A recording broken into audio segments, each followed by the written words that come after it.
Well, this afternoon, government's proposed electronic transaction levy continues to suffer major opposition as the main opposition National Democratic Congress today staged a protest asking the Finance Minister, Ken Ofori-Atta, to abort the imposition of the 1.75 levy. Dubbed Yentia demonstration, the demonstrators marched through the principal streets of Accra. JoyNews has been speaking to some of them.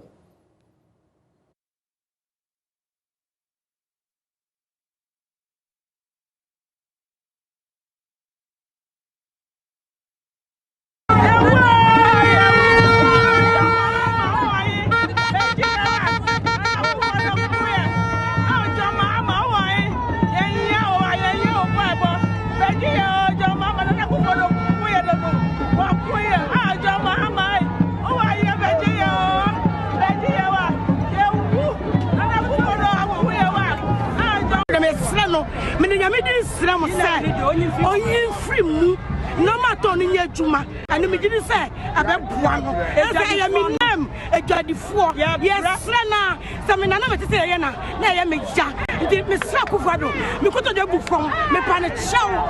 On sister, no use I didn't from near one toilet. What's the master? Yeah, Twabano. Me, the Adria Bois.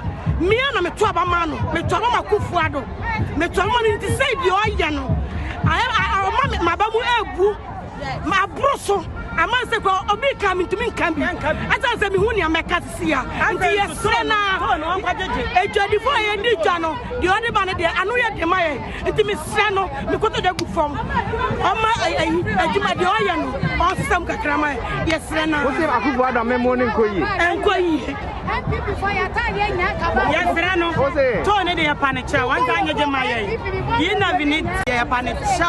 You got the funny, a breast of fat, they say some fire into me for council. Japan so only you never knew on my head. Near to Abama, you done a year. Only I'm a budget for my year bread. Japan chow. First year, Panicho. First year, people are Talia. When I'm a neighbor, intimation. And Koye. And to say, be a big country and a young year to Abanama. Once it's a kind of can't. Well, the General Secretary of the National Democratic Congress, Johnson Asiedu Nkita himself, has been speaking on this. He says that Ghana is in a big economic crisis. The problem is that the government is not credible. So what the people are saying is that this government has been playing monkey business with Ghanaians for more than 5 years now. That is the point. It's not about what they are saying. So you don't cite what liars tell you. You don't rely on what people who are not trustworthy will be communicating to you. So the problem is that there is no trust. There is a trust deficit between the citizens and the government.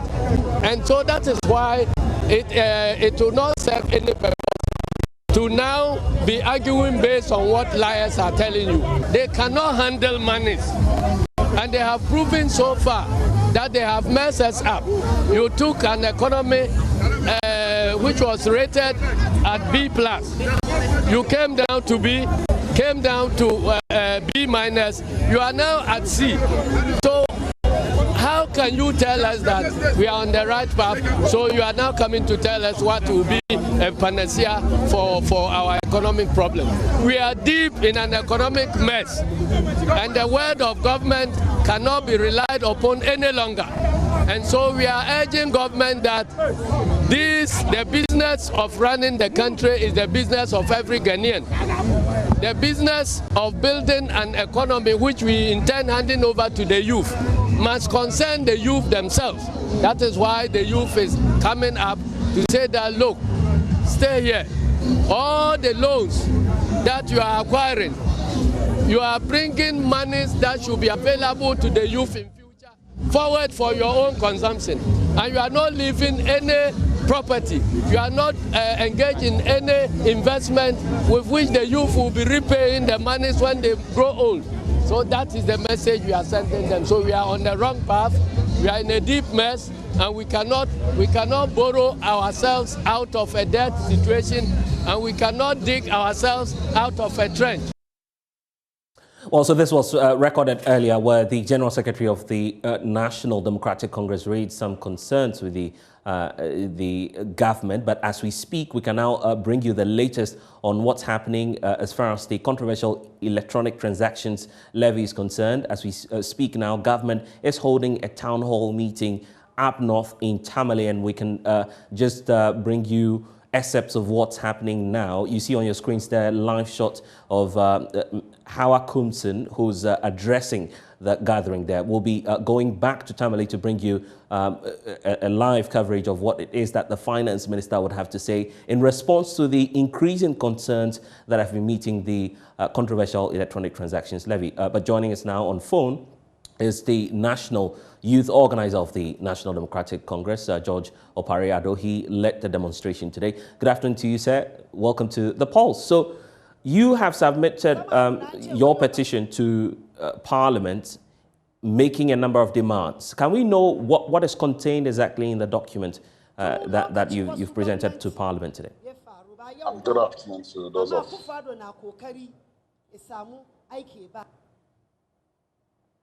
George Opare-Addo, if you could hear me, I'm asking about the exact demands you've placed in the petition that you've sent to Parliament. Yeah, what I'm saying is our petition to Parliament first reminded Parliament of the role they have to play as legislators, and then the supervisory role they have over the executive. So we're reminding them that they should play that role and remember that it's the people of this country that took them into that chamber. The people of Ghana are saying that they cannot pay the E-levy and they don't want an imposition of the E-levy on any Ghanaian. So we're asking Parliament to reject the bill. We're also asking Parliament to see to it that the impasse between UTAC and government is resolved, because a lot of students joined in this demonstration. We're also asking Parliament that all government officials that have been cited for corruption in the Auditor General's reports that led to the leakage of the 12.8 billion that Ghana has been losing since 2018. Parliament should look into it and make sure all officials are certified. But most importantly, we are asking Parliament to reject the E-levy, and we hope Parliament will listen and listen good. Even as we speak, government is holding another town hall meeting up north in Tamale. This forms part of the series of engagements government is undertaking to expand education on the tax measure. Is it the case that the NDC is not convinced about the explanations and the justifications we're hearing from government on this matter? Today's demonstration was not done by the NDC alone. It was led by the Coalition of Concerned Ghanaians. What the NDC and now the Coalition of Concerned Ghanaians are saying is that as it stands now, the E-levy cannot be imposed on Ghanaians because we don't know what kind of tax the E-levy is. You cannot classify it as an income tax, neither can you classify it as a property tax or a value-added tax, not even an excise tax. Taxes have certain principles that must be adhered to. If I am paid salary at the end of the month and then I decide to save my money on my electronic wallet, I'm going to be charged 1.75% if I choose to move the money electronically onto another platform. That is unacceptable. What that simply means is that my capital is going to be affected, and government intends or government is seeking to tax capital. If government is broke, there are other alternatives that government could resort to. We keep telling her that in 2008, 2009, when we came into office and the economy was in distress, what we did was we introduced a stabilization levy. We taxed the profits of financial institutions and breweries before tax, and we used that money to stabilize the economy. George, if you're still with me and if you can hear me. For this government. Right. Right. That opportunity is still available for government if they want to exploit it. But as it stands now, we cannot accept the E-levy in any form, size, or shape. They can continue to waste their time engaging in the town halls, but I can assure them that the good people of this country will resist the E-levy with all the strength and might we can gather. I'll shortly find out from you how long you intend to go in pressing home your demands. But are you not discouraged by the fact that we've seen countless demonstrations against and protests, even online, against this piece of legislation or proposed bill, and yet government is not revising its position on the matter? They are determined, and it appears that government would want to pass this revenue measure. If this government is anything to go by, the numbers that poured out into the streets of Accra today should be a wake-up call to this government. What we say is that the voice of the people is the voice of the Lord. This government should listen. This government should listen because we will resist the E-levy with every strength we have in us. The E-levy is not going to pass today, neither is it going to pass tomorrow. The good news is that the minority leader today reassured us, he reassured the nation that on the side of the minority, all 137 members of parliament will resist the E-levy in any form, size, or shape. They can choose to reduce it to 0.01. We will still resist it. It is an obnoxious tax. It is regressive and retrogressive, and it is not progressive, and we cannot allow it to be imposed on any Ghanaian. At least we know that government has withdrawn the bill from consideration level in Parliament. They are indicating that they may bring that at an appropriate time. Why don't we keep our fingers crossed, hoping that government may listen to your concerns and possibly revise or outrightly drop the bill? So let's hope government drops it, but there is nothing wrong with exercising our democratic rights. That is exactly what we did today. It is to register our displeasure and tell this government that we do not accept the E-levy in any form, size, or shape.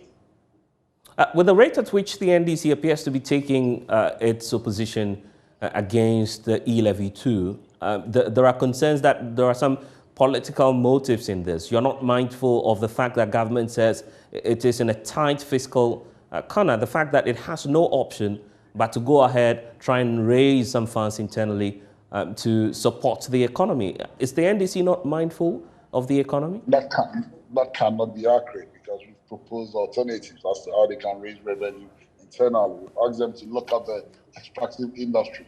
They should really look at financial institutions, the telcos. $500 million was traded on e-transactions, including mobile money, in the last 1 year. There is nothing wrong taxing the profits of telcos to fill that loophole that they've created or dig for themselves. The extractive industry is a big industry they need to look at. We export over $1 billion worth of gold. How much money accrues to us? They should fix the oil and gas industry. It is their making. That is where a lot of the big players in the industry are leaving the shores of Ghana. If they resolve some of these issues, I can confidently tell you that they can find enough money to run the economy. And most importantly, we must cut down the waste on the government sides. A government with over 1,600 presidential staffers. When you come and tell me that you are broke, so I should give you more money, I'm not going to give you because most of the people there are virtually doing nothing. Right. So cut down government expenditure, cut down the size of government, reduce the budget to the presidency, and let the president himself cut down his ostentatious lifestyle. And then we can save a lot of money. When the president travels with over 40-car convoy, I don't know what you expect. And you expect me to fund your lifestyle? Hell no. We don't intend to do that. We are not going to do that with the E-levy. Fortunately, Daniel Ochema-Boaji, who's a former member of the Finance Committee in Parliament, has also joined us. And George, as we speak, the Finance Minister as well is delivering his speech at the government town hall meeting in Tamale. We'll be bringing that to you very shortly. But let me welcome Daniel Ochema-Boaji as well. You've listened to George Opariado explain why the NDC has issues with the E-levy. What's your response to him? Well, let me say good afternoon to you and say that the opposition always oppose, regardless of whether it makes sense or it doesn't. That's exactly what they are doing. Government has made all justifications to explain why we need to get a cushion within the country because of high cost of borrowing, expensive borrowing, maybe the debt is going up, the need for us to develop the country and all that. All the justifications have been made.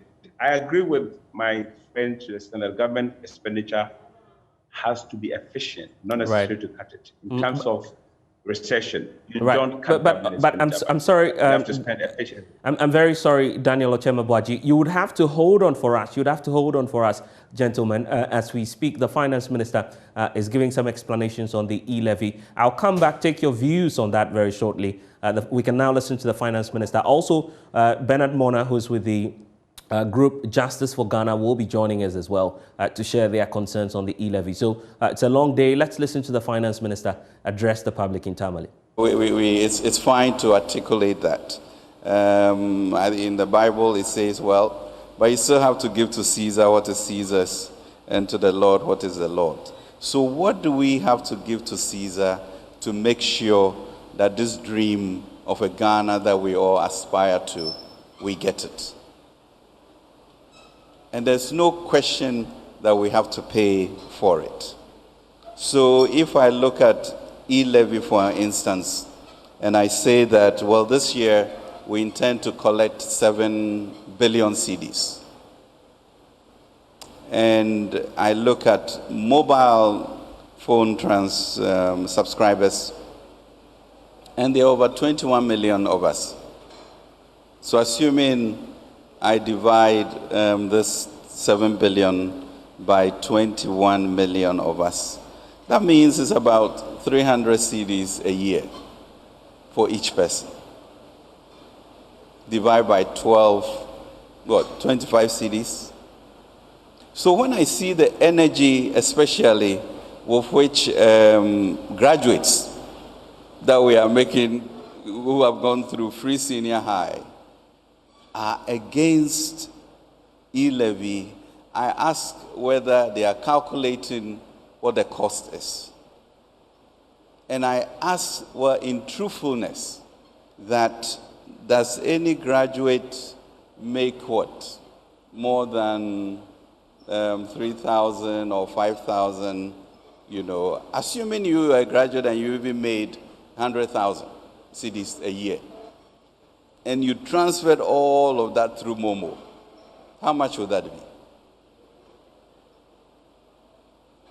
10% of 100,000 is 10,000. So a third of that is 3,000. So 3,000 cedis for your roads, for your free education, for all of that, and you are up in arms. So ask, truly, who should be paying for it? You have every responsibility to ask me to account for it. But we as a people, we can't pretend, that we don't need these resources to do what we are doing. And no graduate makes 100,000 cedis a year. So if 100,000 cedis, you are going to be paying 1.75. What is the argument about? That you are saying that the state has done nothing for you since you were born, and so therefore I shouldn't contribute?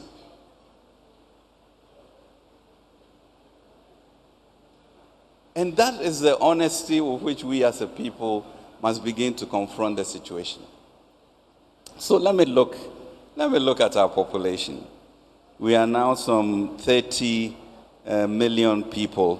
So let's look at the unemployment, of which literally 56% of us are below the 24 age bracket, and 58% between 15 and 60.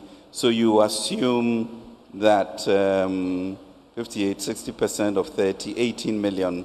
You assume that these 18 million people are the people who work.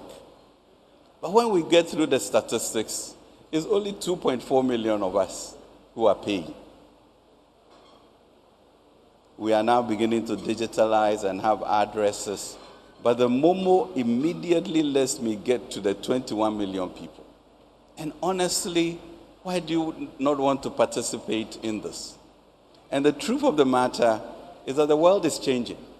So it's becoming more of e-commerce, etc. So the old ways in which I tax you are not going to be as effective. So with e-Momo, what do we achieve? We achieve all of us now paying something.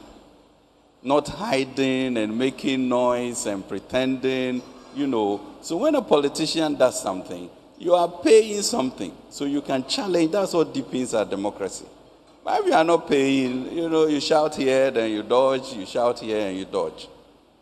And then you become a nation that is together looking, to fight these issues of debt, infrastructure, and unemployment.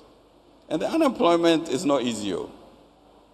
So, for example, we have 4.6 million of our children in primary schools. Then we go up to junior high, and we end up with 1.8 million in junior high. So they ask, hey, so what happened to the 2.8 people? Where are they? I'm not accounting for them. I'm pretending they are not there. Then I move from junior high to senior high. The 1.8 becomes 1.2 million.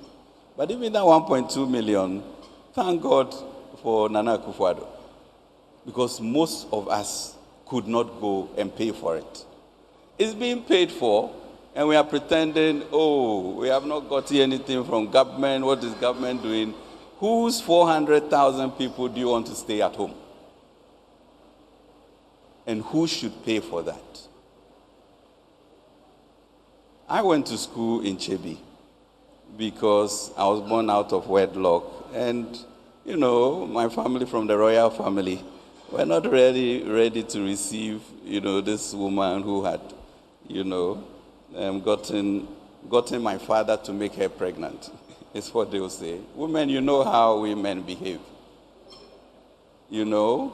So, you know, I lived with my uncle on the farm every morning, walk 1 mile to JB Government Primary. You go to the river in the morning, you cook, you put your plantain in your pocket. Then when Dad came back, whom I didn't know, he decided that, so I moved from my name, Nanaya Kuntun Kununkun, and then they added Kenneth to it. I couldn't even spell the Kenneth. And they brought me to Legon Primary, where he was then a professor. So that opportunity then led me, and I wasn't the smartest person in Chebi, because anytime I'm supposed to go to school, I'll find my way to Brim and go and swim. By the time I get home, you know, your body is very white, so grandma will know that I want to go to school. And obe Brimusa, you know. So, but the intervention of Dad recognizing, first of all, the courage of a woman not to abort and run away from Chebi to be able to do that and keep me. And then finally, the courage of a man to be responsible to say, you know, I know my brothers have children all over the place, but me, I'll go and take mine. Then I came to Legon Primary to learn how to spell Kenneth and change my name and speak English. And today, God's grace, I am what I am. So for me, the issue of expenditure in education and the intervention, you know, nobody should belittle it and say that, oh, this 5 years, nothing has happened, and da-da-da-da-da. Because if I can be here, that means that all our children can do more and do better.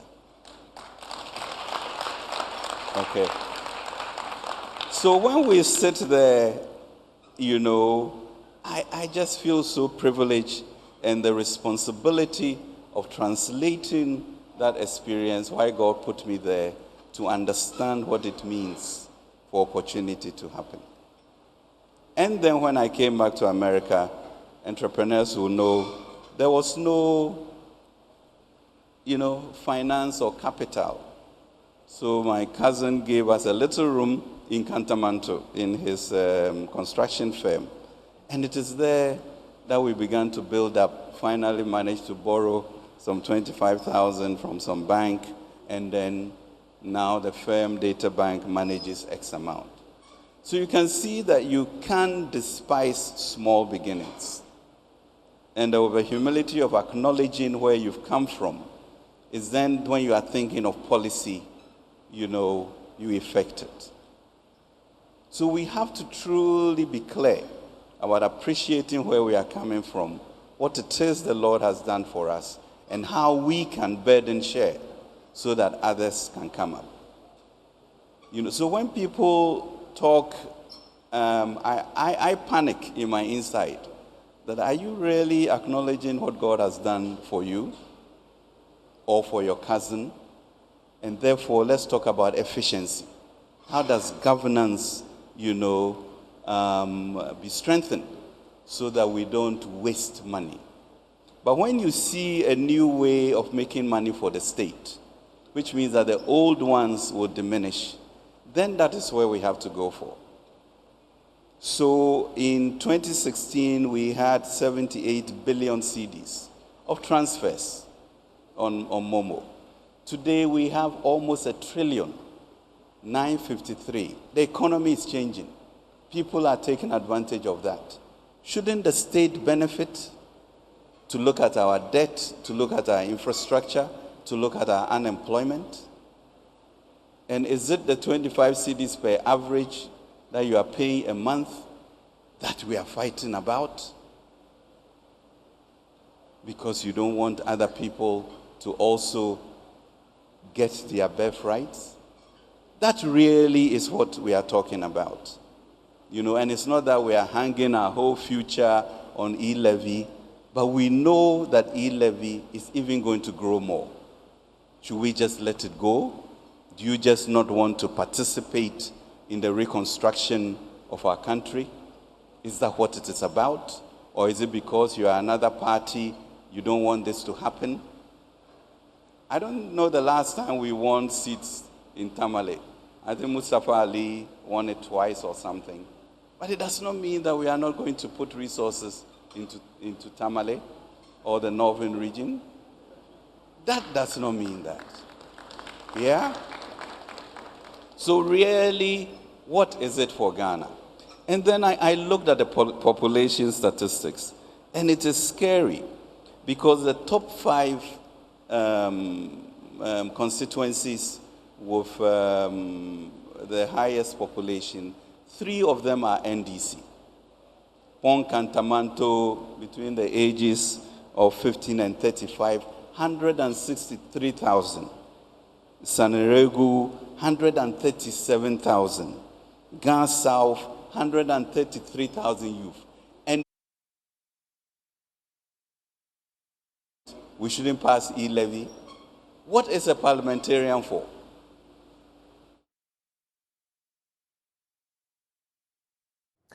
Well, thanks for staying with us on the JoyNews channel. This is The Pulse, and you saw the live pictures from Tamale where the Finance Minister, Ken Ofori-Atta, once more justifying the controversial electronic transactions levy. There's more on this conversation. Bernard Mona, who's the convener for the group Justice for Ghana, is here with us.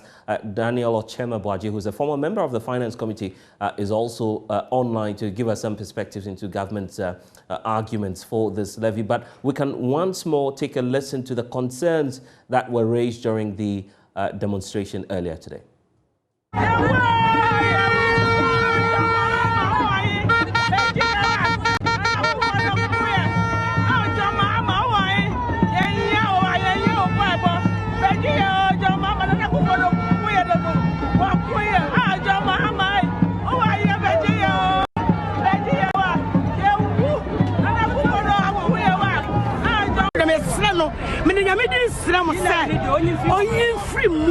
No matter on your Juma, and the beginning say about Buano. I mean, them a before. Yes, Lena, some in another say, I am a jack, did Miss Sakufado, Mikoto de Buffon, me planet show, on sister, no use I didn't room near one toilet. I was a master.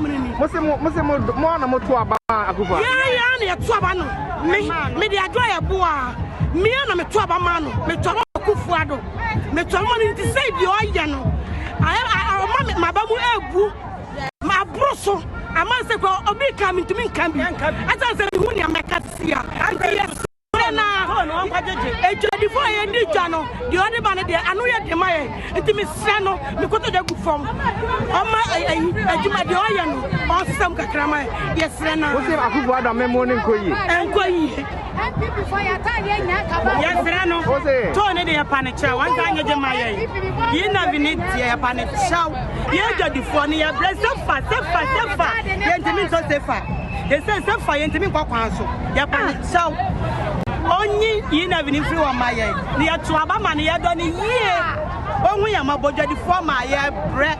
Your panicho. I see a panicho. First, young people at Talia, when I'm a neighbor, intimation. And quiet. And to say, be our big country and a young year to Abanama. Once it's a kind of kind of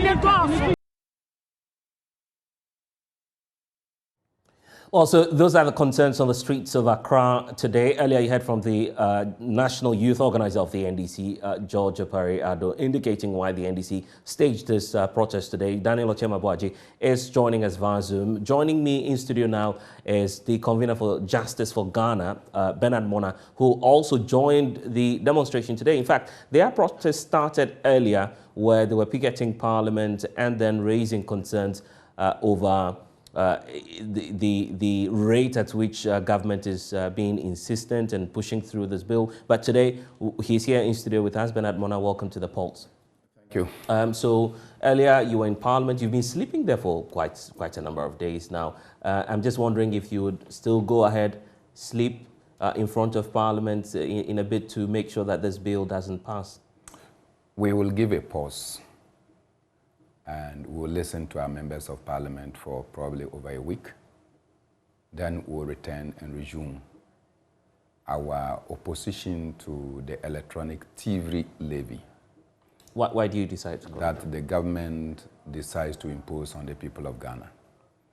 And when somebody comes to steal from you and you catch the person turns around to say, well, I was coming to steal, say, 10 cedis. But because you caught me, I'm coming to make it 5 cedis. And therefore allow me to steal. That doesn't make sense. The mere fact that there is thievery involved makes it a crime and makes it abominable. E-levy doesn't constitute a tax. E-levy constitutes a usurpation of people's capital. E-levy means that money that genuinely should not be taxed and is meant for other transactions. That is what the government of Ghana is going to take. And I cite instances for you, and probably let me do it. Well, if you may just hold on, Bernard Mona, because we've been keeping... Because I want to make it so you understand why I say it's TV. I get the point that you have a lot of points to break down, but Daniel Ochemabuaji has been on. We've also heard from the Finance Minister. We'll come to you shortly, Bernard Mona. But Daniel Ochemabuaji, if you can hear me, it's interesting that the Finance Minister is taking issues with graduates who decided to join the protest today. He says that there should be a list of the categories of people who would complain about this. Why is government not listening to the plight of the people on this?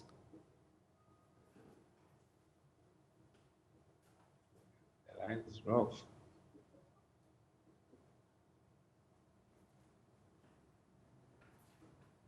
Well, your line is breaking. I'm not sure if you can hear me. We can hear you loud and clear, yeah. Okay. This is part of leadership. Leadership is hard. Sometimes your people don't see what you see. And a true sign of a leader is ability to have vision tomorrow, even if those people following don't see it. It happened when the Israelites were moving from Egypt to Canaan. You saw all the lamentations and what happened.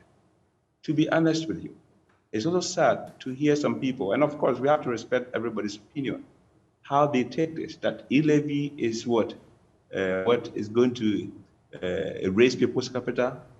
Are you saying that what we pay to the telcos is not raising people's capital? Government has not invested. Government has not done interoperability.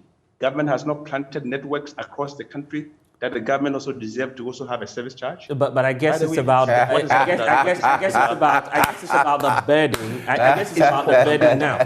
The charges that the telcos are imposing now is somewhere around 1%, and you agree that the 1.75% will worsen that rate, isn't it? No, the question is, if you have to, I don't really have problems. People that are saying that we should look at the rate, that is an argument. But to say this is stealing, to say it's so sad, but it's okay.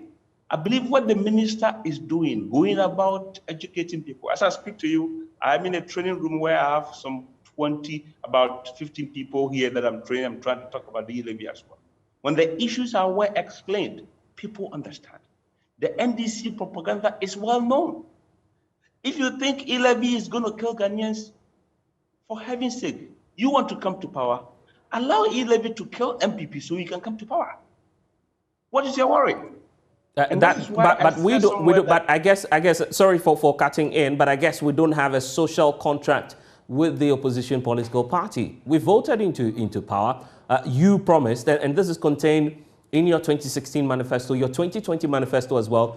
You promised that you were going to shift from production, from taxation to production. That was the promise that the Vice President gave us. He is now in charge of the economic management team. Today, you're telling us we shouldn't be concerned about the promises you made to the people of Ghana? NDC introduced over 26 taxes, different taxes. When MPP came to power in 2017, we reduced or removed over 17 of those. How do you say to that? Should this be about the NDC or the MPP? You are the one who brought it on. But we voted for you. That's why I'm raising that issue. No, it's not right. We understand. Because you entrusted us with power, right? You have given us the mandate to do that which we consider to be right by the people. It's okay for Ghanaians to express the fact that maybe it's high and all that. But the government thinks that to be able to construct 111 hospitals, to be able to take care of the unemployment situation, which is a national security risk, to be able to ensure that children go to school, we have good roads and all that. The government has proposed a policy that says that debt levels are too high. We have just almost finishing or going through COVID-19. Times are hard. It's not just Ghana, everywhere. Let's contribute a little bit to help the government solve the problems. And you say what? If you look at the revenue measure that you are implementing or proposing to implement, and how much you're seeking to raise from this, it's just a targeted 6.9 billion cedis in terms of the total amount. So there are, a number of suggestions to government that you should consider some level of alternatives that could bring much more revenue. For instance, Dr. Kwabena Dufo talks about the need for government to focus on the royalties or the mineral sector, which would bring you far in excess of the 6.9 billion cedis that you're looking for. Even if you take a look at the Auditor General's report, it appears that government is wasting so much funds as compared to the 6.9 that you're seeking to raise through this 1.75 levy. Any idea to improve revenue is welcome. Any idea to improve on spending efficiency, any idea to improve costs is welcome. By the way, the government is trying to widen the tax net, the government is trying to block the leakages, but the government also has a duty to run the country. So it's not like we are just going to push E-levy or everything is going to be dealt with E-levy. No, it helps to reduce debt. It helps to create jobs for the youth unemployment. It helps to make sure that while we take steps to reduce government inefficiency, so to call, if you wish, government inefficiency, while we take steps to reduce leakages and reduce corruption and all those things, it is going to help the government to do all those things that it plans to do for the country. We are not saying that there are no alternatives. There are alternatives. What did our friends in opposition do to Ajapa? Government said, let's leverage the funds that we can get from the minerals. What did they do? So the opposition, while we respect their position, I think they are going extreme. They are becoming a little bit, with all due respect, irresponsible. Let the government go and deal with it and fail. And then you can get the opportunity to come to power. But to say you're going to go on demonstration, obviously, it's their right. Let them do it. But I believe that the government should continue to educate Ghanaians, consult, listen, and let's do what we have to do. Even if it means we have to probably reduce it further. Let's listen to Ghanaians and do that. The consultation must continue to go on. The NDC can continue to do their demonstration. It's their right. But I believe E-levy is a necessary evil. I'll be bringing in Bernard Mona shortly. Of unemployment, some of the burden of debt, and all those things that we need to do. Right. Daniel Ochemabuaji, I'll be bringing in Bernard Mona shortly. But one more thing: what is it that government will lose entirely if we don't push through this electronic transaction levy? Is it the case that the entire economy will collapse? The government is going to lose revenue to undertake all the economic measures for its expenditure. The government will not be able to reduce significantly the youth unemployment because we have used that. The government will not be able to do all the 111 hospital that is promising. The government may have to even increase debt. So we are not saying E-levy is going to solve all the problems, But it is going to add to that which government needs to be able to embark on economic policy for 2022. And so if our friends on the other side mean well, and they think that E-levy is a bitter pill, and government is forcing it under the throat, for Ghanaians to swallow it, they should let the government go, as Joe Wise said, Honorable Joe Wise said. Let the government go, let it hit the anger of the people, and eventually 2024 they will decide.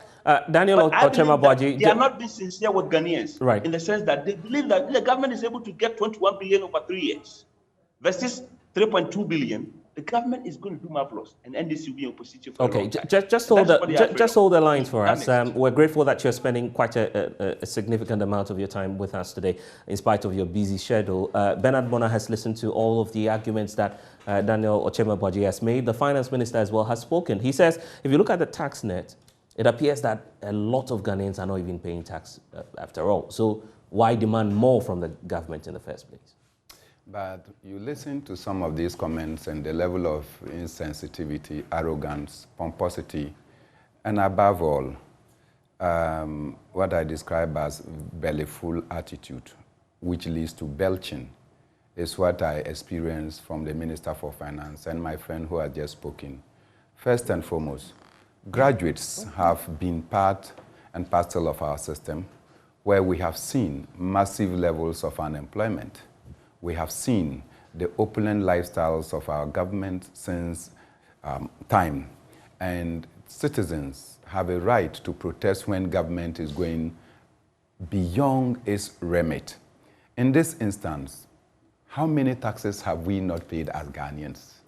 You sit here, you pay as you earn. We sit here, we pay value-added tax. We sit here, we pay sanitation, or what many Ghanaians have described as baller tax. In spite of the difficulties that COVID-19 imposed on the business community and on individuals, including your media house, government is taking it as if it was the only institution or outfit that was hit by COVID-19. And sometimes you listen to them and you get a certain sense of that. They don't even appreciate. One day, President Akufo-Addo just got up and announced that we had, COVID has come, and therefore there is going to be a lockdown.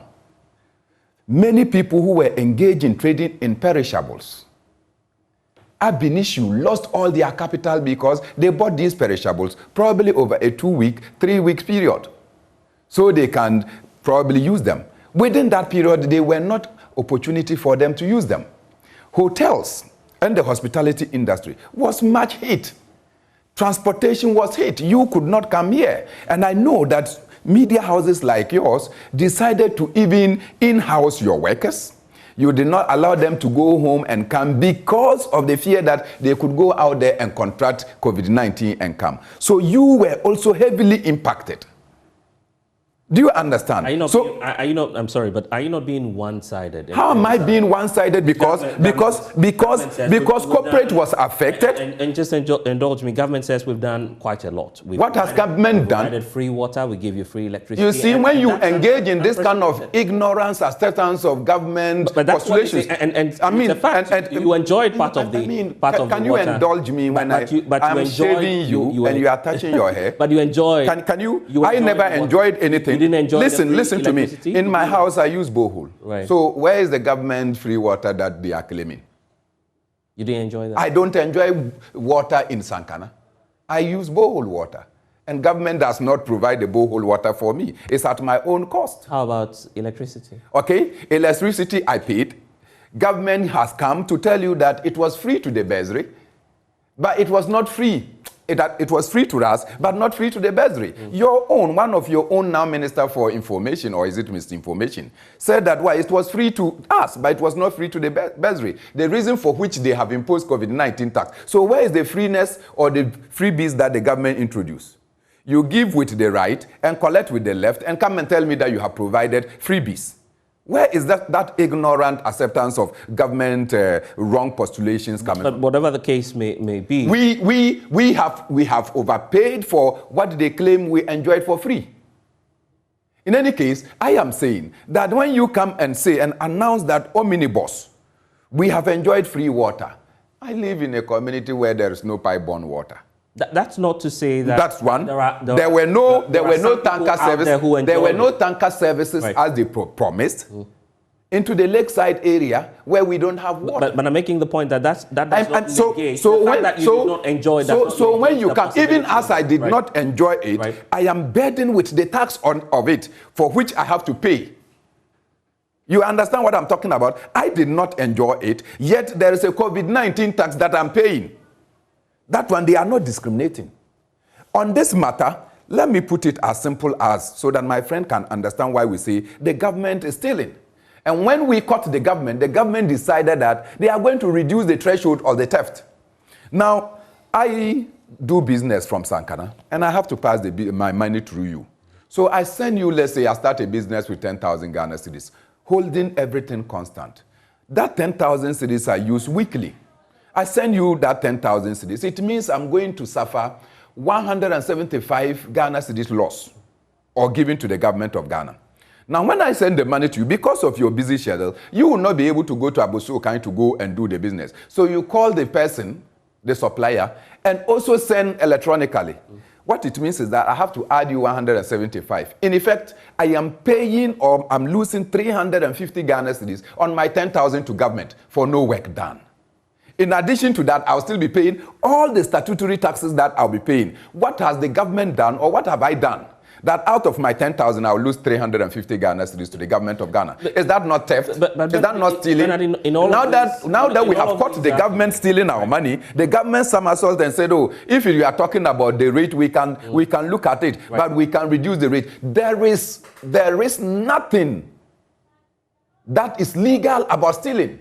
That is why Amabuzia wrote the article Chrononomics of the E-levy. But in all of this, Bernard Mona, the fact still remains that government has not locked anyone onto the platforms on which they'll be imposing. You see, it is don't again embark on that. Use or not to use the platform. I'm saying that don't embark on this perilous. But that's a fact. Let me tell you something. Well, you don't come from where I come from, right? I have to travel 12 hours to get to my community.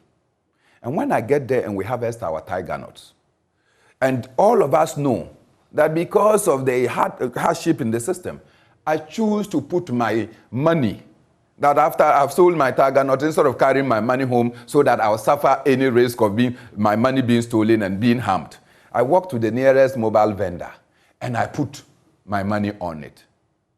Then government says that because I put my money on it, they are going to charge me. Now, government says that, oh, the telcos are enjoying from it. Which of the telcos? Probably MTN, because Vodafone is free. Do you understand? I'm saying that you know that Vodafone is free. So when you say that the telcos are, when the government and the Minister for Finance come to say that the telcos have agreed to reduce their charges by 25%.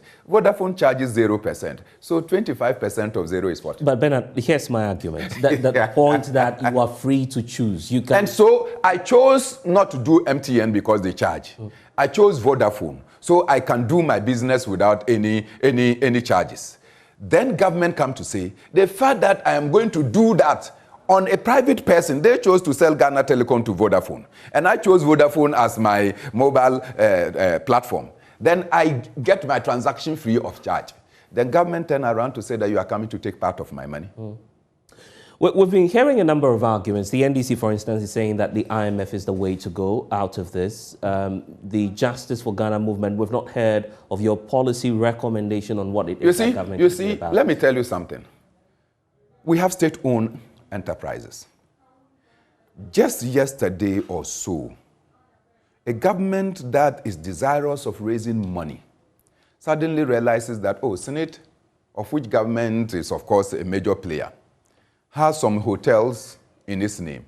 Government is advertising for the sale of the companies or the corporations. What does that mean? It's like you have your father bequeathed to you a house. And then you living in the house, somebody come and tell you that you are poor. Because you are poor, sell that your father's house. You get some money momentarily. You can go and rent and have money in your pocket.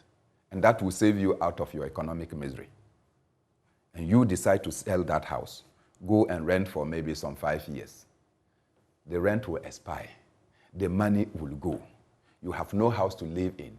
You will be chased away. So your solution is? So when government think that there is inefficiency in any of our state-owned institutions, you invest in efficiency. Go around and look for people like you who are business-oriented and who can promote and bring about increased revenue and increased promotion of the facility. You don't go and sell it. We have done these sales over the period. What have we not sold?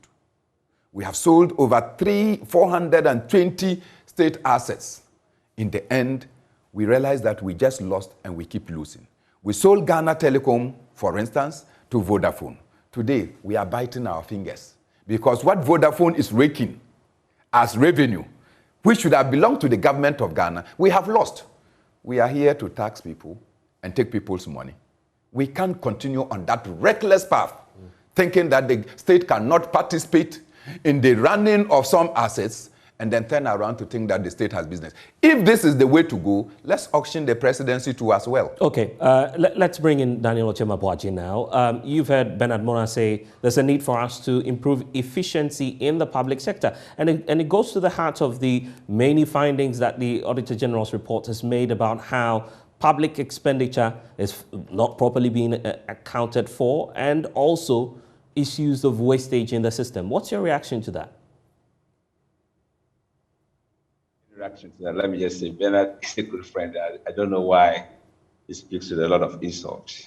But anyway, that's I'm sorry, I never insulted. I'm sorry, but if you consider that my pronouncement are insulting, I'm sorry, but it is never intended to insult you. Know that I hold you in high regard. I only disagree vehemently with the position that you have taken. I will never insult you. It's all right, my brother. It's all right. It's all right. It's all right. But finance is probably not as simple as he's talking about it. I think probably he might have to up his finance education a little bit. He can sell an asset and turn around and make more than what you had in an asset. Give us examples of the many state enterprises that we have sold and which ones we have made. Out of which we've made some proceeds. For instance, I can just give you from a practical finance point of view. Okay, if you have an asset which is part of your revenue stream and for mismanagement or for whatever reason, it's a non-performing asset, creating a lot of losses for you, what are you going to do? You make a decision and let it go. Mismanagement. Your losses so will what cut. do you do? That is one. Two, it talks about the fact that businesses are suffering in terms of when there was COVID. I am a businessman also, in addition to be a former MP. I've done business a lot. I have over 300 people that I employed for the last 15 years that work.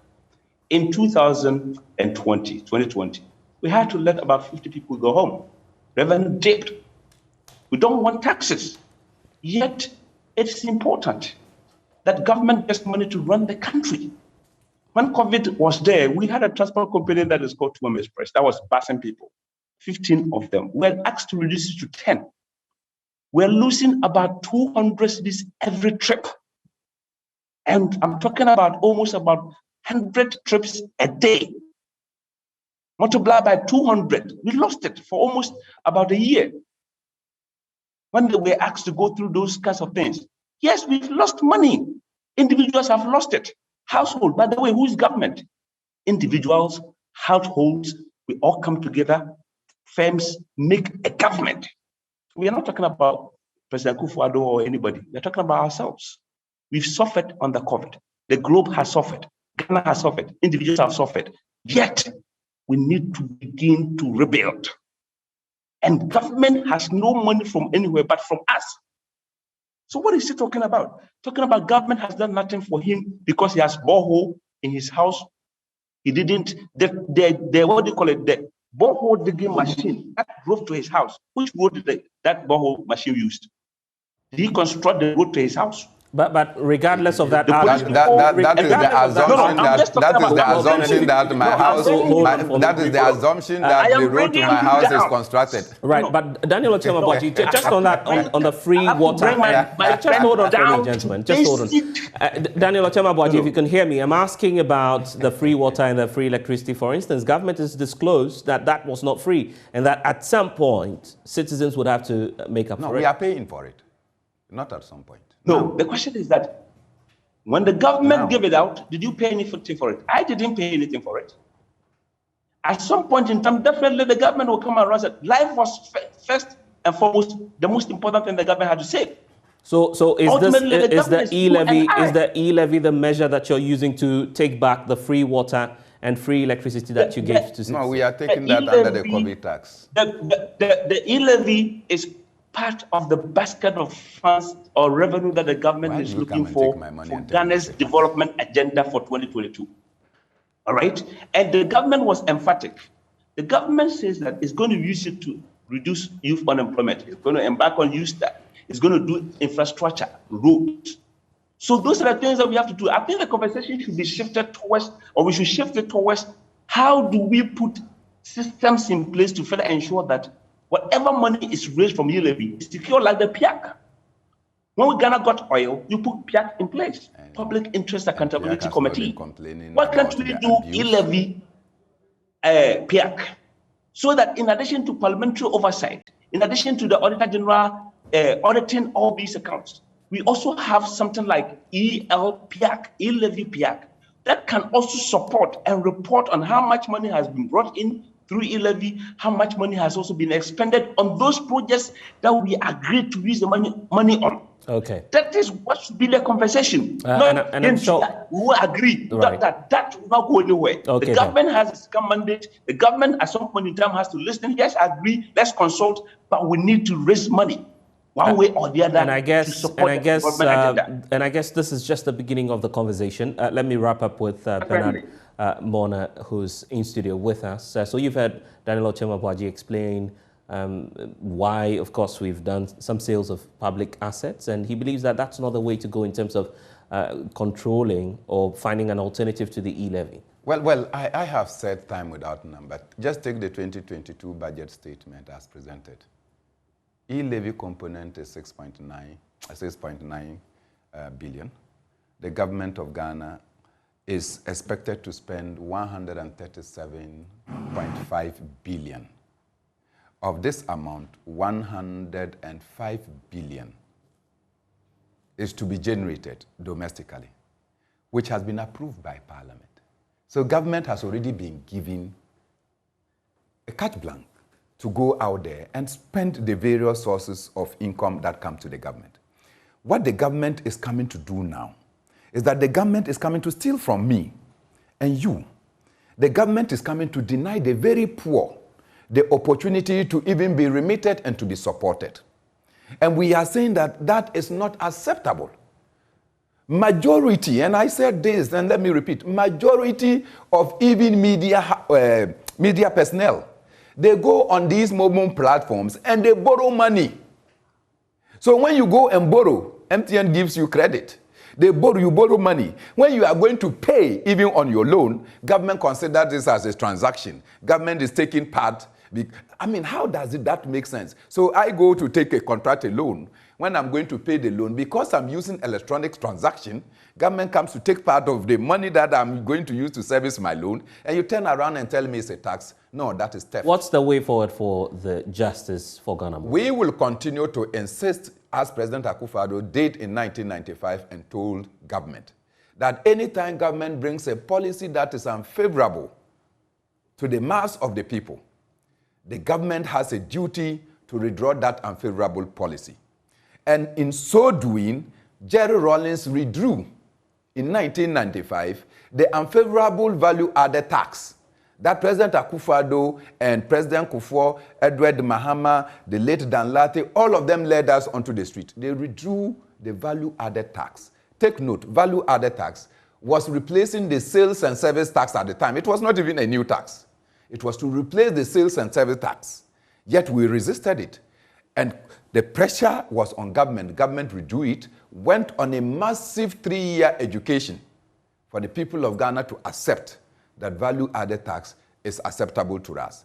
We have brought an electronic TV levy, and the people of Ghana say that this is an unfavorable levy. President Akufo-Addo should do the needful. Withdraw it, and if there is any opportunity for us to reconsider it, we'll do that in a later period, probably in 2030. Even that one. Failure to do that. Failure to do that, we will continue to mass up in our numbers.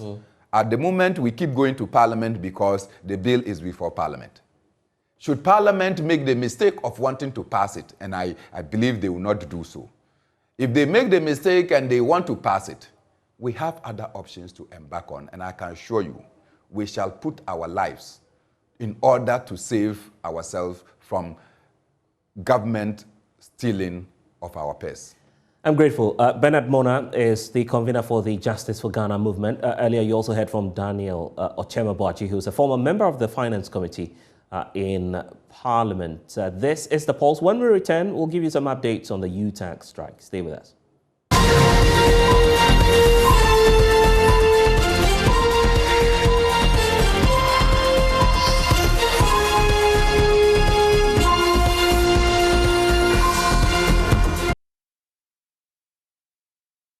Well, thanks for staying with us here on The Pulse. Now, this week, the Joy Clean Ghana train stopped at Bukum in the heart of Accra yesterday, where some residents were found to be cooking kenke in a highly insanitary condition for public consumption. Now, Michael Ashale has joined the team, the AMA team, and has come through with this report.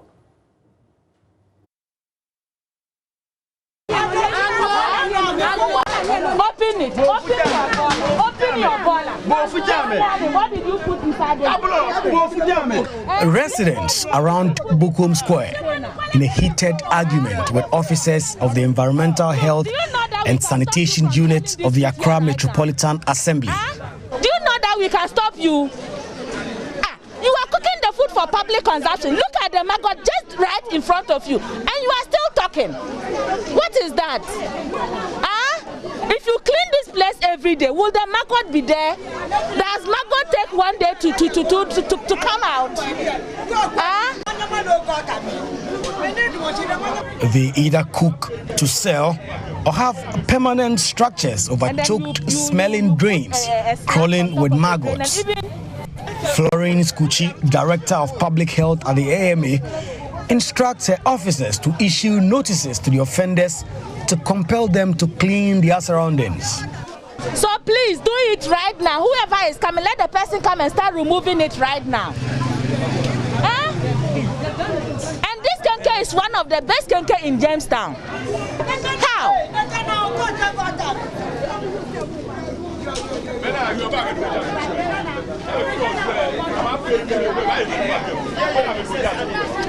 For some of the affected residents, the notices were harsh and unnecessary.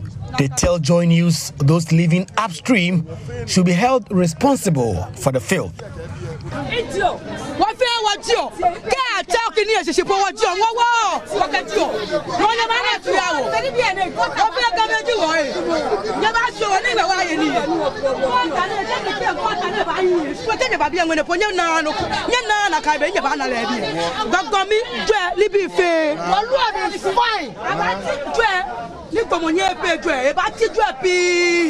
Never you got a no bone, never go go me. One no what Jimmy mini.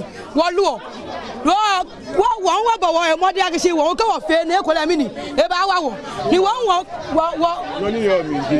when any minute. All about Cassis Bonner. Thank you, Cabinet. What the Jenny feel the pay?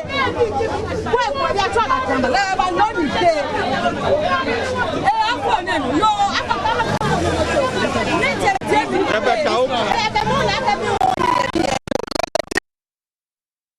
Now, you understand? If you can see this area here, when night and you come here, there's a big dustbin, dust like trash in the street top. Oh, for it to inside the gutter. After that, then it will go straight to the down there. So please, I just want to plead the AMA for them to have a little patience for the people who that they are going to give them the charge. You understand? Because if we say we are going to summer them, charge them, some people will go free and some people will suffer. At some places, economic activities have taken over the streets. The offenders were cautioned and asked to remove wares and also clean their drains.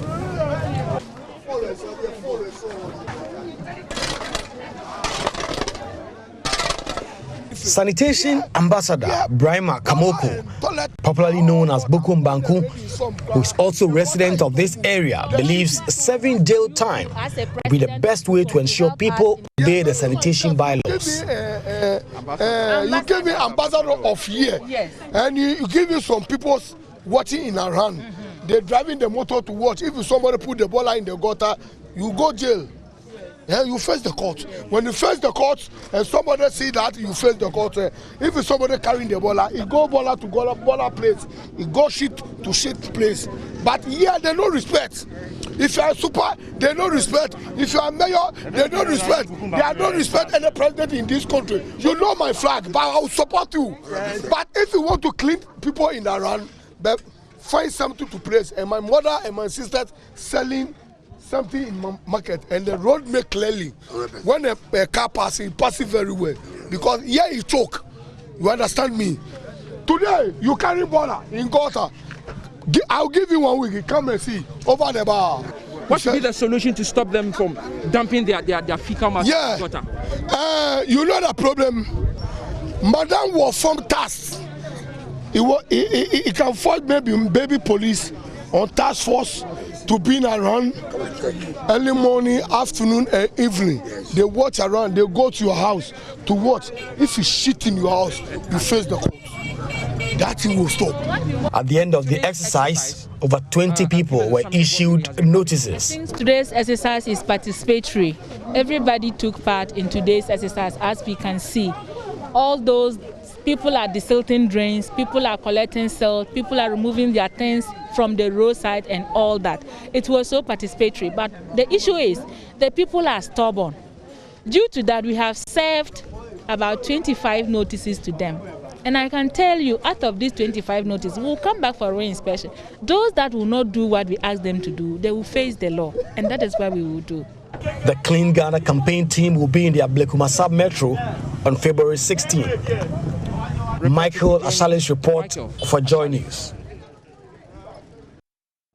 Well, let's have some discussions on this matter. Director of Public Health with the Accra Metropolitan Assembly, Florence Kuchi, and a social psychologist with the University of Ghana Psychology Department, Dr. Charles Weafe. They are joining us now to have an extended perspective on this matter. Let me start with you, Ms. Kuchi, on this matter. What's been your assessment of the Clean Your Frontage operation which started this month? Opportunity to say good afternoon to our cherished viewers. Looking at our what we have to say about Operation Clean Your Frontage, or better still, Clean Ghana campaign. Accra Metropolitan Assembly, we launched our Operation Clean Your Frontage on the 31st of January 2022. And after that, we are in the communities every day going around to ensure that people clean their frontage. Let me say, Operation Clean Your Frontage is not a new thing. Operation Clean Your Frontage has been there since long.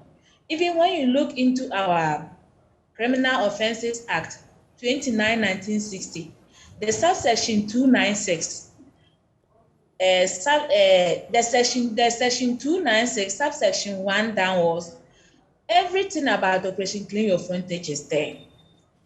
But it's like the attitude of citizens towards sanitation is something. People are refusing to see sanitation as part of them. People are refusing to see sanitation as their own, their own commitment, something that needs to come out from them. I always say sanitation is a religion. The way we pray, we do our things when it comes to the Christian life, it should be the same thing when we are tackling sanitation. But when it comes to our part of the world, it's a different thing altogether. People want to create waste, but they don't want to pay for the waste. And if you don't pay for the waste will never be cleared out. Are you by this comment suggesting that attitudinal change is still a challenge to the Clean Ghana campaign? Sure, attitudinal change is a very big issue when it comes to the Clean Ghana campaign, because we have started this thing for the past 2 years now. And most of the areas we have been to, as soon as they see you, they do the needful. But when you leave the place, they go back to be in their old settlement or how they were living before you went there. People have been taken to court several occasions. They go to court, they pay the fine, they come back and still come and continue living the way they were living before. So as for attitudinal change, it's a very serious issue in our activities in Ghana here. Well, let me get the perspective of Dr. Wiafe just as we wrap up on this Clean Ghana campaign. What's your thoughts on how we could influence the Ghanaian public to be more receptive to such policies? Thank you very much. As she said, it looks like it's become habits. It become part of, in quotes, the way we've been socialized negatively when it comes to sanitation and other things. So from my perspective, among others, we need to provide information. And when I say information, what do? We need to sensitize the community. We need to educate them on the consequences of keeping or living in such fields and the benefits thereof if they take it upon themselves to clean. The next step will be to let them know the sanctions if they violate them. So let's assume that they have no idea that what they are doing is wrong. Let's assume, even though most people know. But because it's become habit, it's very difficult for them to stop. And that's why I say even some people, after you punish them, they still come back. So let's sensitize them, let's educate them, let's involve the community leaders and the community themselves. Let them know the sanctions. And those who violate them, let the sanction work. One major challenge as a country, and from my perspective we have, is that sanctions are not working. Because you may have a brother, a family member, or a social relation who intervene for you, and therefore most people know that it won't come to anything. If we want to achieve everything we want to do, that will make us more civilized citizens and keep our environment clean, keep the roads clean and tidy and all that.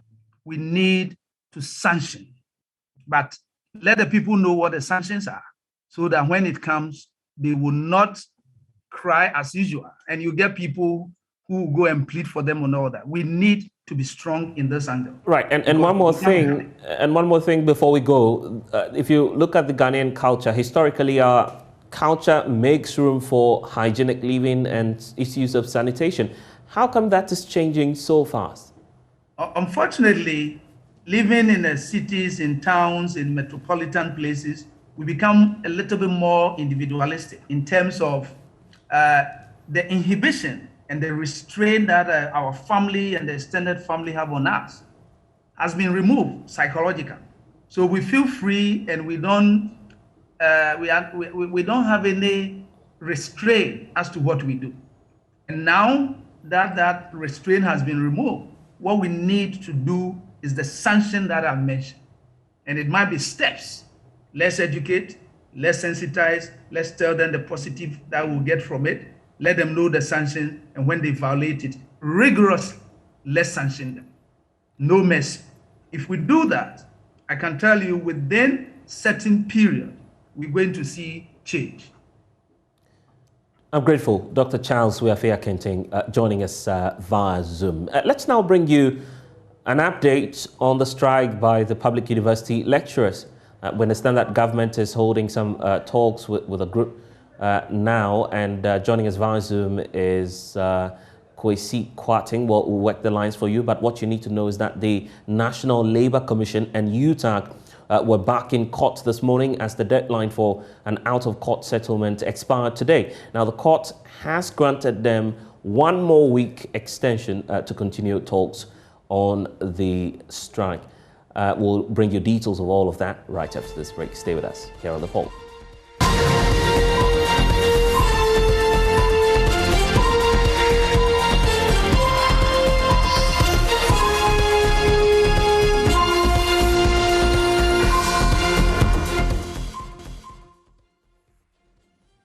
And you're welcome back to The Pulse. Now, the opposition National Democratic Congress is questioning why court officials and state prosecutors are not using laid down constitutional procedures to serve Asin North MP James Jachi Kwesen with court processes. The MP is a subject of multiple legal actions that can potentially affect his stay in Parliament. He's yet to show up in court. His lawyer today informed the Supreme Court that they had filed an application to challenge its earlier ruling. The individuals who have been fighting the MP right from the High Court say the legislator is delaying the court processes. Court correspondent Joseph Akable has the rest of the story. Richard Mensah, who speaks for Michael Ankoma Nimfa, a resident of Asin North who filed an election petition against the MP, says the legislator is evading court processes. As I've always been saying, it is a delay strategy, a delay task that they are employing. But they say that the wheels of justice grind slowly, but it shall definitely get to its destination. They cannot, and I repeat, they cannot employ this delay tactics in perpetuity. This case shall surely come up for determination, and in the end, justice will be served in the form of a judgment on this case. The MP's lawyers say they are challenging a decision of the Supreme Court to adjourn a February 8 proceeding to February 10. This, they explain, denied them of the legally allowed 7 days to file some documents. NDC Director of Legal Affairs, Abraham Maliba, says the right procedure must be followed. That is false. We are here to deal with the rules of court. The rules of court require that when a motion is filed, and then there is a reply, and you also need to respond to some of the issues raised in the motion, you are given 7 days. Here we are, we're given less than 7 days. And that ruling is what we are contesting. So we'll file a review application of the decision of the court to give us lesser number of days to file our response. Now, the delay is not occasioned by we who are interested in ensuring that the case moves on. The delay is occasioned by the court's own decision to shortchange our time period. And so we decided that we'll come by a review so that the court will give us more time to file our responses. And so there's no delay here. He's also rejected suggestions the MPs evading court processes. All members of parliament, and says that on your way to parliament and returning from parliament, you cannot be served. And so it is for the bailiffs to find ways of ensuring that they are able to serve him without breaching the constitution. There has been a gentleman's agreement where the Speaker of Parliament has requested that if there are processes to be served on members of parliament, they come through him. Why is that they don't want to go through the Speaker? Cases involving the MP resumes next week. First is this challenge of the court's adjournment, which comes off on February 15, with a criminal case filed against the MP also coming up at the High Court on February 15 as well. Well, government has spent $305 million in 2021 alone from the World Bank funds to fight COVID-19. The World Bank has supported the government with $430 million to augment its management of the pandemic. Health Minister Kweku Edjman-Menu, who was addressing the media, defended the expenditure, saying that the funds were judiciously used for the intended purposes.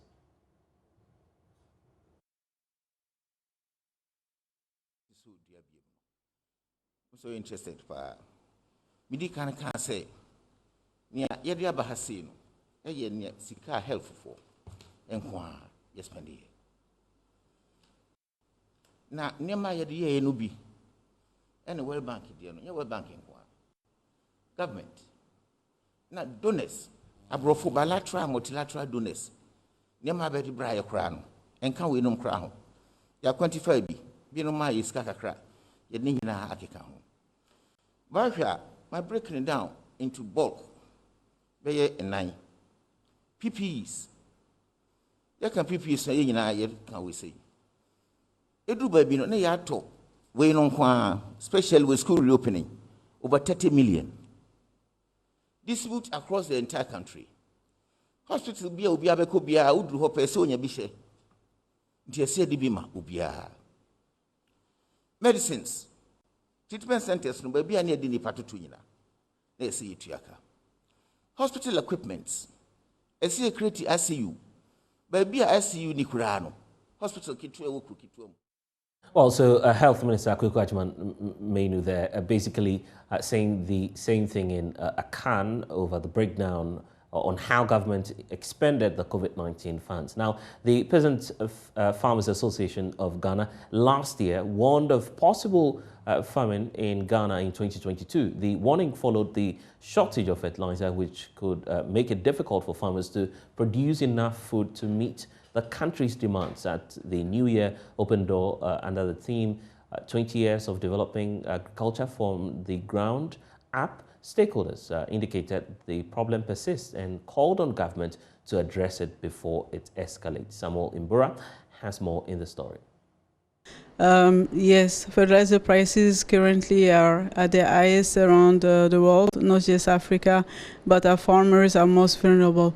So the strategies for making sure farmers get the needed fertilizer on time at an affordable price consist in several. First, we need to make sure that farmers are ordering the right type of fertilizer, so the fertilizers needed for the type of soil, the type of crop they are growing. Second, that information needs to be communicated down up the fertilizer chain. So in terms of if there is a subsidy program, that information needs to be in there so that the fertilizer that is procured is what is needed by farmers, so we don't order and farmers don't invest in the wrong type of product. And the fertilizer that is procured is also of very good quality. Then we work up in terms of the procurement. So international prices, African farmers are unfortunately price takers. We import most of the fertilizers that we are using on the continent. So taking that as a given, what can we do to minimize transaction costs around the supply chain? Unemployment is a very serious situation, considered more or less a national security threat, not only in Ghana, but the sub-region. What do you at DC intend to do to address this growing challenge? Unemployment is a huge problem, and especially that of the youth is very concerning. And what we can do is use agriculture as an instrument to reduce unemployment. Actually, the agriculture sector employs much of the labor force in Africa. So what do we do to attract the youth in agriculture? I think we need to look at the job market in terms of supply and demand. The youth needs to see, and we need to show the youth the opportunities that exist in the ag sector, the innovative opportunities that exist, the opportunities that exist to use ICT, precision farming, to make agriculture cool enough for the youth to see that it can be profitable, they can make a living out of agriculture, and they should not be ashamed to go back to farms and stop looking to cities for the solution to unemployment.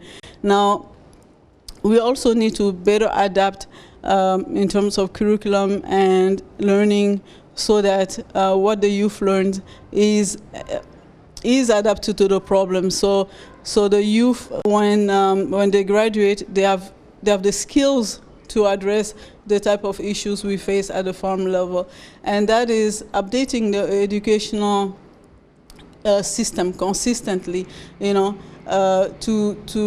make it practical, hands-on, so the youth has theory but as a lot of practice in the field. And so IFDC, we see ourselves as an instrument that the government can use to reduce unemployment, youth unemployment. Let's look at how you intend to collaborate with the government of Ghana, taking into consideration the surging in prices of fertilizer in the world market. Yes, our collaboration with the government of Ghana has started in 2002. And so along all the points that I mentioned, we work with the government of Ghana. As you may know, the past few years, the government has launched the Ghana Fertilizer Expansion Program, and that aimed to provide Ghana with the capacity to produce and manufacture its own. Thanks for staying with us here on The Pulse. When we return, we'll bring you sports.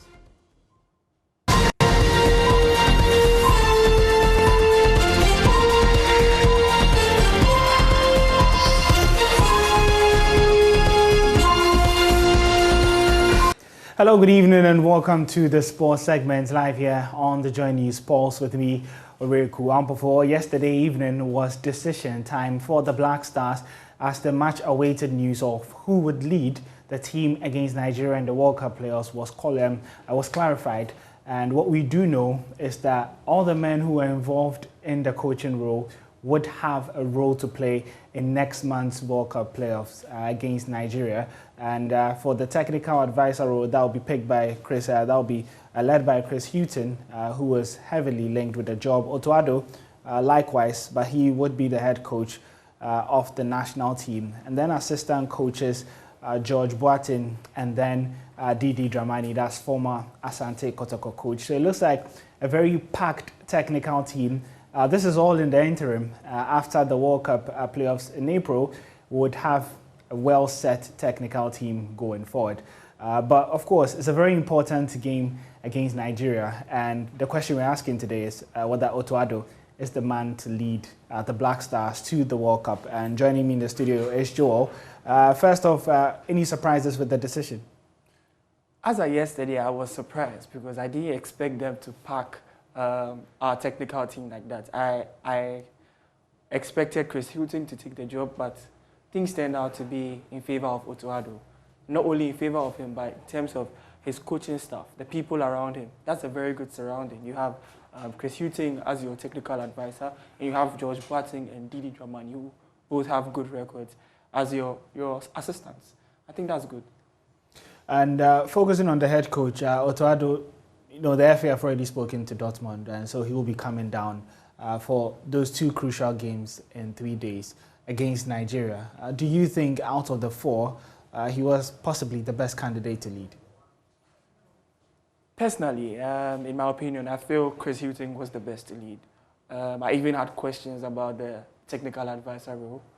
Focusing on Otuado, he's not a bad coach, but I mean, he has a good record. He's come from Hamburg, coaching Hamburg's under-19 as an assistant and then main head coach.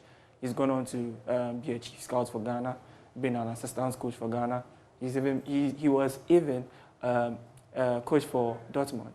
That's a talent scout coach.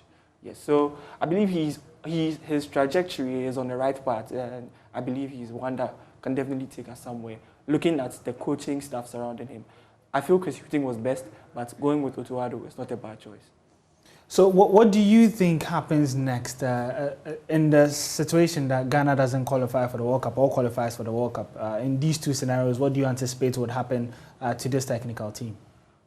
With the way the team has been structured, the technical team has been structured, it's looking more geared towards Chris Houghton, because reading reports and also listening to credible sources, it looks like the job was in favor of him, and there were even questions about this technical role. Speaking to my colleague Muftau Nabila, he even added that when Chris Houghton was speaking about the job, he was promised, or in quotes, giving the vote of confidence that should Ghana not qualify or should we qualify, he will still be in there. That's why he's been given the technical role, to have an eye for the team, get closer to the players, understand what's going on in the Black Star squad, and therefore he can give his decisions, a few insights to what needs to happen, what needs to change, and that could be an advantage to us. That's why I believe this technical team that has been constructed looks good at the moment. I questioned it yesterday, but analyzing role by role and analyzing coach by coach, I believe, is the best choice for Ghana. All right, thank you very much, Joel. These four men would be put to the test in 5 weeks when Nigeria visits Ghana at the Cape Coast Stadium for the first leg of the World Cup playoffs. And then 3 days later, Ghana would be traveling to Nigeria. And then the Black Stars would find out whether they would be participating in the World Cup for the 4th time ever in their history. My name is Oriku Ampofo, and that's how we wrap up the sports here.